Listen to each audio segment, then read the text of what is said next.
Vous écoutez Prendre soin de vous est essentiel avec Anne Méry, votre rendez-vous bien-être dédié à celles et ceux qui veulent se reconnecter à la nature, à leur sens et à eux-mêmes.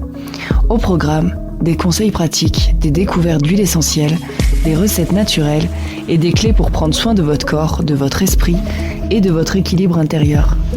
Avec Anne Méry, ouvrez vos sens, respirez profondément et entrez dans un monde de douceur, de savoirs anciens et de soins naturels. Bonjour à tous et à toutes. Aujourd'hui, je retrouve Anne Méry, praticienne en herboristerie, aromathérapie, aromacologie et olfactothérapie. Bonjour Anne. Bonjour. Donc aujourd'hui, on va parler de l'aromathérapie. Oui. Alors tout d'abord, qu'est-ce que l'aromathérapie ? Alors l'aromathérapie, c'est le soin par les odeurs. Thérapie, c'est le soin et l'aroma, c'est l'odeur. Donc l'aromathérapie se fait essentiellement avec des plantes aromatiques. Toutes les plantes ne sont pas des plantes aromatiques. On va prendre par exemple le frêne. Ça va être une plante qui va être très bien en tisane pour les rhumatismes, mais par contre le frêne, il ne fait pas sortir d'huile essentielle. Donc on ne peut pas faire d'huile essentielle. Alors il y a quand même maintenant des huiles essentielles qu'on fait de plus en plus. Mais on se rend compte effectivement qu'il y a des huiles essentielles qui sont connues depuis longtemps, parce qu'elles viennent de plantes très connues comme le thym, la lavande, voilà, toutes les agrumes. Il suffit d'ouvrir une orange et on se rend compte comment sent l'orange.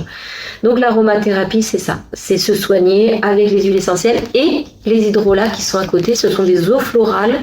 Les eaux florales, c'est le résidu en fait de la distillation. Ça sera moins fort qu'une huile essentielle, mais elle va vraiment avoir toute son utilité pour, par exemple, les personnes âgées, les femmes enceintes, les jeunes enfants aussi. Donc les eaux florales sont vraiment super parce qu'elles n'ont pas de contre-indication. C'est une méthode qui est très douce. Ou alors on peut aussi les prendre sur du long terme. Une eau florale est très très chouette. Donc c'est pour quoi, en quelque sorte, l'aromathérapie ? Pour quels troubles ? Qu'est-ce qu'on peut aider ? Alors on peut aider beaucoup de choses, dans le sens où on va agir par voie externe ou interne, ou les deux, des fois. Alors la voie externe, ça va être à travers la peau.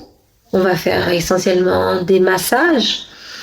Et là, le bon exemple, ça va être par exemple avec une entorse, on va pouvoir y mettre de la Gaultérie, de l'eucalyptus citronné. On peut y mettre aussi du laurier noble, voilà, pour aider à la résolution de l'entorse. Les jambes lourdes, ça marche très bien avec le lentisque pistachier, le citron et certaines huiles végétales qui vont justement permettre le retour veineux. Et il va y avoir aussi la voie qu'on appelle interne. Alors cette voie, c'est par voie orale ou sublinguale. Sublinguale, c'est-à-dire déposer l'huile essentielle dessous la langue. Ça marche très bien quand on a des laryngites, pharyngites, trachéites, tout ce qui est un peu en hit et qui est dans la partie supérieure en fait de la bouche. On le sent tout de suite, aïe aïe aïe, j'ai un peu la gorge qui gratte, j'ai peut-être quelque chose qui commence à arriver. Et des fois, une goutte de thym à tujanol va justement éviter la surinflammation, etc. Voilà, éviter qu'on tombe sur une trachéite ou une laryngite.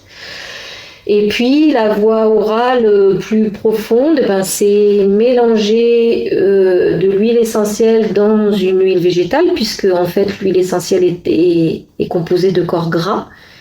C'est pour ça qu'on appelle huile, justement, parce qu'il y a du gras, en fait, dans ce résidu d'extraction.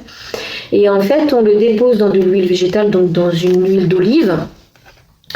Et ça, c'est tout simple. Vous revenez d'un retour de repas hyper lourd, tartiflette et tiramisu, problème de digestion très lourde, on met juste une goutte d'huile essentielle de citron dans une cuillère à café d'huile végétale. Hop, voilà, et ça permet... évite la crise de foie. Et ça permet d'aider le système digestif et de mieux digérer la tartiflette et le tiramisu trop lourd. Et quand on vient te voir, comment ça se passe une séance ? Alors, quand on vient me voir, justement, on vient avec une problématique. Moi, je ne pose pas spécialement de diagnostic. L'aromathérapie, les huiles essentielles étant vendues en pharmacie ou même dans les boutiques de bien-être, les boutiques bio, voilà. Ça peut être aussi pour avoir des conseils en disant j'ai acheté toutes ces huiles essentielles et je ne sais pas du tout comment les utiliser, je ne sais pas ce qu'on fait. Bon, le pharmacien m'a à peu près dit, mais ou alors je l'ai utilisé pour tel cas. Est-ce que vous êtes d'accord? Est-ce que c'est bien ça? Ça peut être pour avoir des confirmations et à ce moment-là, on choisit la voie la plus juste possible et la personne est rassurée tant qu'au mode d'utilisation, quoi. Ou peut-être qu'elle peut avoir lu aussi plusieurs choses, parce que ça c'est le cas. Il y a beaucoup de livres qui sortent maintenant. Et en fait, il peut y avoir beaucoup de recettes proposées et on se dit, mais en fait, je suis complètement perdue. Il y en a qui dit ça, l'autre dit ça, l'autre dit ça. Et je fais quoi? Parce que moi, j'ai toujours mes problèmes de migraine ou mon problème de jambes lourdes. Et qu'est-ce que vous en pensez? Qu'est-ce qui est le plus adapté? Et donc, on adapte. Oui, puis on rappelle, on fait pas n'importe quoi, on mélange pas tout. Alors, pas du tout, surtout avec les plantes. Parce que les plantes, en fait, on pense c'est facile, c'est que des plantes. Naturel. C'est naturel. Ben oui, mais justement, il faut peut-être prendre un peu garde. Donc, il y a des huiles essentielles qui vont être dermocaustiques, d'autres qui vont être photosensibilisantes, hépatotoxiques, néphrotoxiques. Et des fois, c'est aussi dans le cerveau. Donc, non, fais surtout pas n'importe quoi. Et il n'y a rien de pire que l'automédication dans le sens où on veut se débrouiller un peu par soi-même. Alors si on s'est bien documenté, qu'on a fait des formations et qu'on est à 100%, ok, tant mieux. Et s'il y a un doute, faut pas s'amuser avec ça, quoi. C'est pas très cool. Voilà. Vaut mieux venir te retrouver. Et justement, tu proposes donc des ateliers d'aromathérapie. Oui. Alors, ces ateliers d'aromathérapie ont lieu au Yoga Shala. Il y a deux choses différentes. Les samedis, une fois par mois, de 17 à 18, pendant 1 heure, il y a un atelier d'olfactothérapie. Ça, c'est encore une autre partie de la grande famille de l'aromathérapie. L'olfactothérapie, c'est la même chose que l'aromacologie. Et pendant cet atelier d'1 heure, on va juste sentir des huiles essentielles avec une méditation suivie d'une relaxation. Voilà. Ah, sympa. Donc là, le but, c'est d'arriver et c'est de se faire du bien juste en sentant une huile essentielle appropriée. Et on travaille sur des thématiques différentes. Des fois, c'est les chakras, des fois, c'est les familles olfactives. Donc, on va sentir des agrumes, des feuillus, des résineux. Ou ça peut être sur une thématique émotionnelle, retrouver la confiance en soi, retrouver son intuition, intensifier son ancrage. On travaille sur différentes choses. Donc ça, c'est une première possibilité. Ou sinon, il y a les ateliers de 3 heures, toujours au Yoga Shala, et il y en a 4 dans l'année. L'atelier d'automne avec l'ancrage, le printemps avec le repos, le printemps avec le renouveau, l'hiver avec le repos et l'été avec le partage. Je les ai pas bien mis dans le bon ordre. C'est pas grave. Mais on s'y retrouve quand même. Donc là, on va commencer avec l'automne et l'ancrage. L'automne, c'est une saison qui nous permet justement de nous retrouver à l'intérieur de nous-mêmes. Et donc pendant ces 3 heures, pendant 1 heure et demie, chacune va préparer sa tisane personnalisée.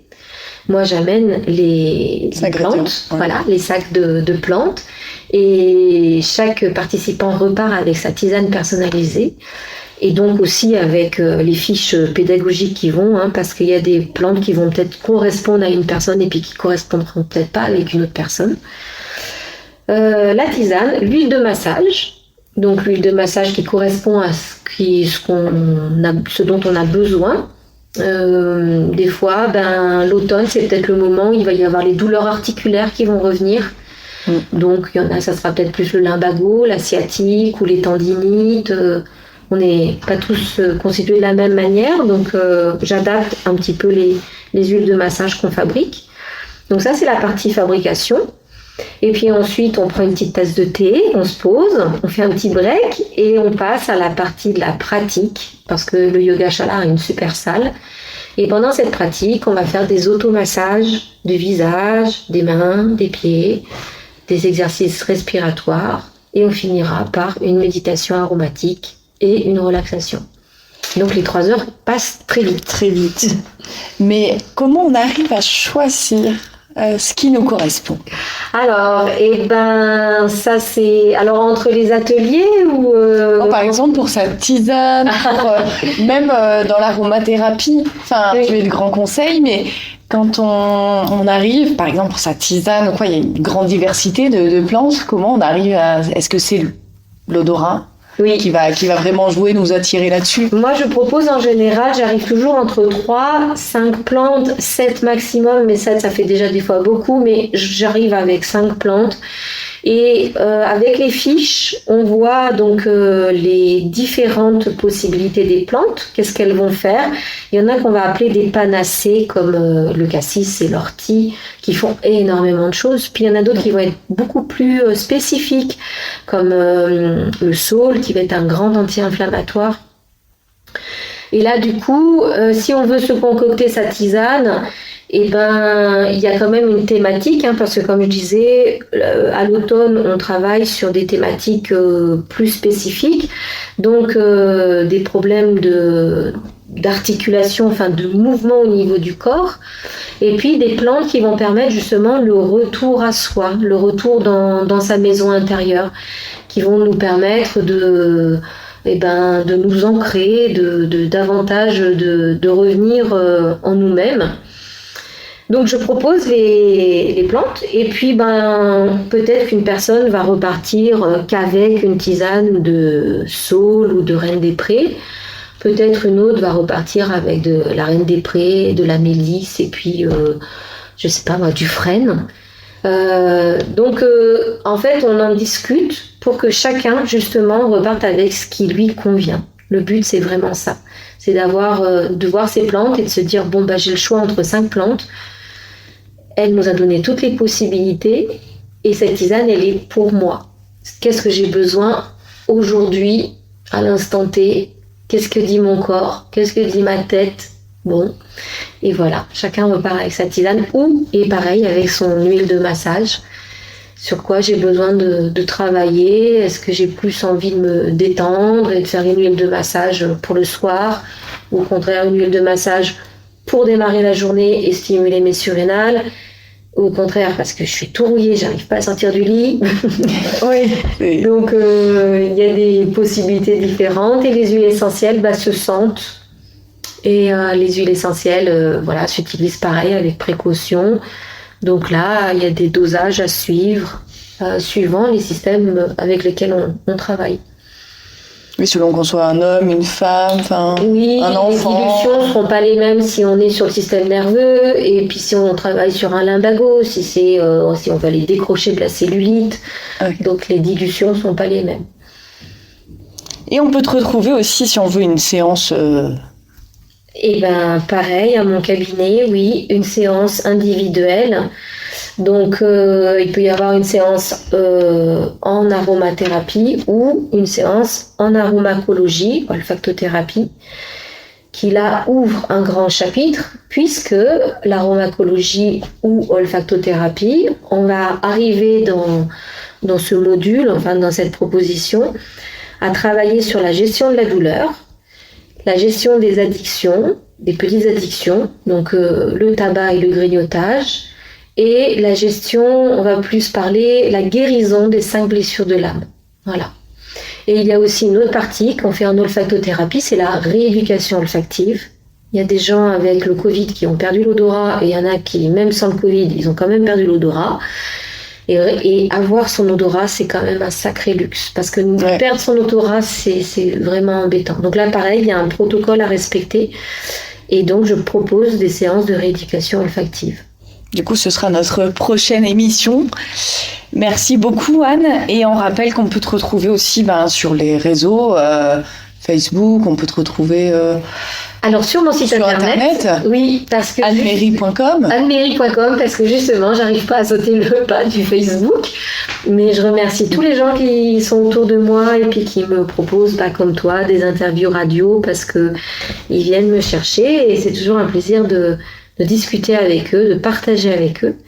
Et moi, je passe beaucoup de temps à étudier les plantes et du coup, j'ai pas beaucoup de temps pour ma communication. Je sais qu'il faut la travailler, mais c'est encore une autre partie et je préfère d'autant plus aller cueillir et étudier dans les livres que d'être sur les réseaux. C'est pas facile pour moi. C'est prenant. Donc j'ai en tout cas le site internet qui est toujours à jour. Ça, je remercie. J'arrive à faire ça bien et c'est déjà chouette. www.anne-mairie.com. Merci Laura. Merci.